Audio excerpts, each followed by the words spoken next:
Welcome back to the Bayou City Podcast. I'm your host, Jackson Cochran. We have a special guest joining us today, a Michigan native, an Oakland University alum, over 15 years in the business, 6 years at the Conroe Courier. He is the assistant sports editor for the Conroe Courier. If you need to know anything about high school sports in Montgomery County, he's your guy. Joining us live via Zoom, Rob Tate. How's it going, Rob? Hey, how's it going today, Jackson? Doing pretty well. I really appreciate you coming in and taking the time to just give us a little bit of knowledge about what goes on behind the scenes at the Courier. You got it. So as a writer, what is a typical day at work like for you?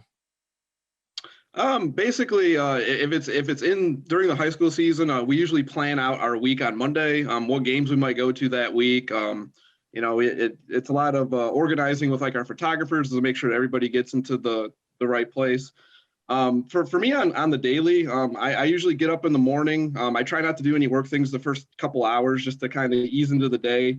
And then usually around mid to late morning, I might hop on my laptop, maybe start preparing some notes on whatever game I might be covering that night. A big thing nowadays is social media. Jump on Twitter just to see what people are talking about, what might be going on, if anything that needs to be reported on, or maybe even just to gather some story ideas.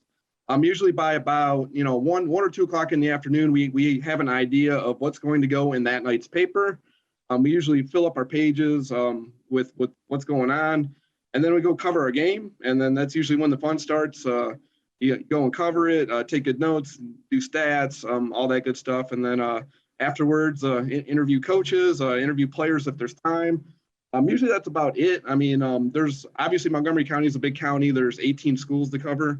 So usually we have to collect the results of the games that we didn't go to that night. And so that usually takes you into about the 10:30, 11 o'clock midnight hour. And usually gather all that up, type it out, send it to the website, and good to go for one night. Okay. Well, since you're talking about the amount of schools that are in Montgomery County and all the teams and everything, like that's a wide variety of sports that you cover at the Courier. So how many writers do you currently have on staff? Currently, we have on staff 2 right now. Typically, in the past, it's been 3. Our sports editor recently got promoted to the Houston Chronicle, which is a part of our chain of papers. He became the high school sports coordinator over there.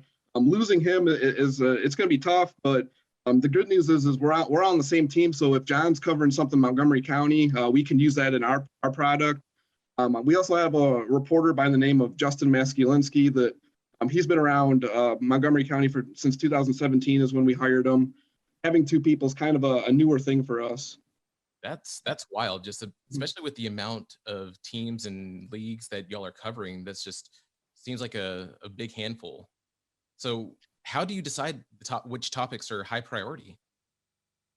We kind of just go with the flow with what's going on in whatever particular season. We'll use football for an example. There's games on Thursday, Fridays, and Saturday nights, so we try to hit up whatever games that we can on those nights. As the season goes on, you try to cover the more high-profile matchups, the matchups that might result in somebody going to the playoffs, winning the district championship. The unfortunate part there is when you don't have a lot of people reporting on all the games, is the teams that are kind of lower in the standings kind of miss out as the season goes on. We're probably not going to prioritize going to those games, but it's really you really have to be particular about what you're covering. You have to have in my opinion, you have to have a good reason to cover a game. Rob Tate is joining us on the Bayou City Podcast, just giving us a little bit more insight on what goes on covering sports for your local newspaper. So you were just talking about football, and during football season, there are at least 4 varsity ISD games a week, and you were going into that a little bit more, but how do you and your staff manage to split that workload? Like I said, usually at the beginning of the week, we'll map out what games we go to. A lot of it will depend on travel. We try not to go too far away during the regular season. Again, if we go far away, it's usually for a good reason, like that team's in contention. It's a big game that has a big impact on playoff positioning or in the standings. A lot of too is a lot of things that people don't think about. We have 2 photographers that we have to kind of plan into the coverage too. Not only are they responsible for covering sports, but they're also responsible for covering news. So sometimes we might have to pick a particular game that's close to them. If they have like a news assignment at 6 o'clock and then they can cover football at 7, we might send them to the closer game to where they're at. You never know what you're going to write at the end of the night. Yeah. Since we're talking about your writing, what degree of your recaps are pre-written before you go in there? I usually just make some notes on what the records are coming into the game. I'll look back at the game that they played last week. I'll make some notations on that. Who had a big game then? Because if they have a big game the next week, that's an easy interview question at the end of the game. Is, hey, this kid's on fire.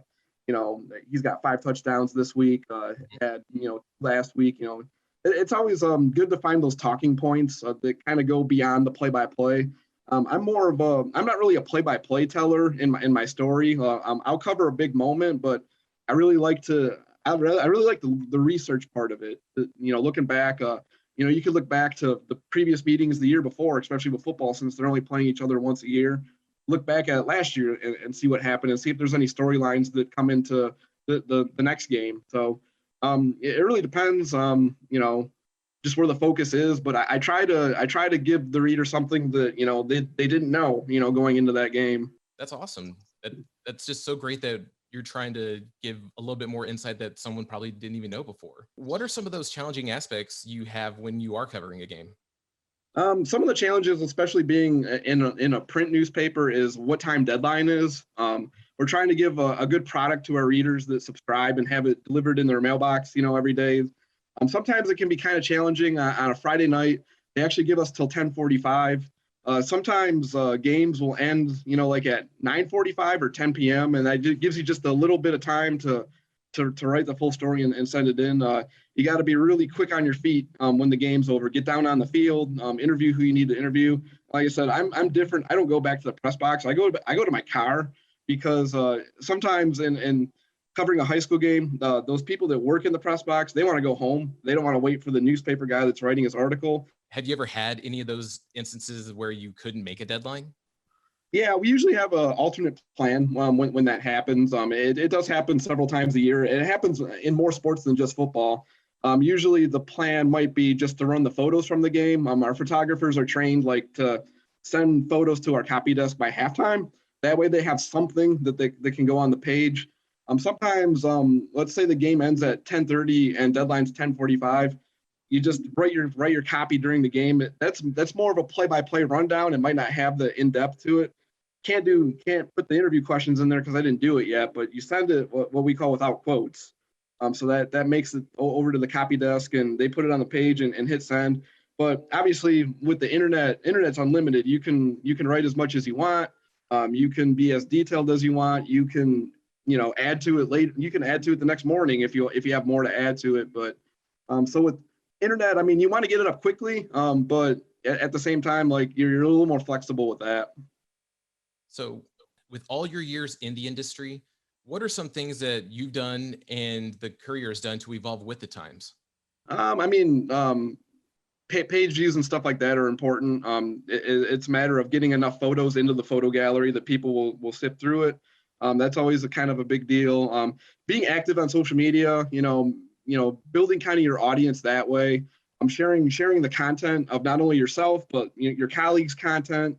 I'll retweet news stories that our news staff works on. I'll retweet things that the Houston Chronicle has been working on. So I think really you're kind of your own promoter at times. You worked really hard on that article. The people that are going to consume it are going to consume it, but you never know who you might reach just by sharing your work. So that's pretty important too. I've been doing this since 2006, and back in 2006, you weren't using Twitter. You weren't using social media to promote your work or give updates during a game or anything like that. So a lot's basically changed since then in that regard. Thank you very much for joining us today on the Bayou City Podcast, Rob. You can find him at Tater Conroe on Twitter. That is TaterConroe. Thank you so much for joining us and taking the time out of your day. You got it, Jackson. For the Bayou City Podcast, I'm Jackson Cochran.